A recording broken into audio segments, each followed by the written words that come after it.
السلام علیکم ورحمۃ اللہ وبرکاتہ۔ دولت کے لیے دادی کو قتل کرنے والے سعودی شہری کو سزائے موت۔ سعودی عرب میں جیزان ریجن کے حکام نے دادی کو سوتے میں قتل کرنے کے الزام میں سعودی شہری عدالت کے حکم پر سزائے موت کی سزا دی ہے۔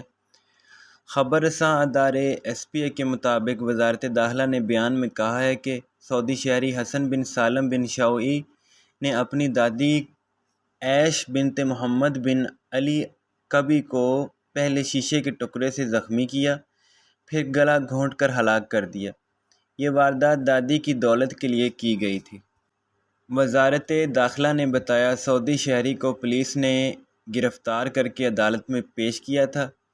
عدالت نے قتل کا الزام ثابت ہو جانے پر اسے موت کی سزا سنائی تھی۔ اپیل کورٹ اور سپریم کورٹ نے سزائے موت کی توثیق کر دی تھی، جسے جیزان حکام نے ایوان شاہی سے عمل درآمد کا فرمان جاری ہونے پر نافذ کر دیا۔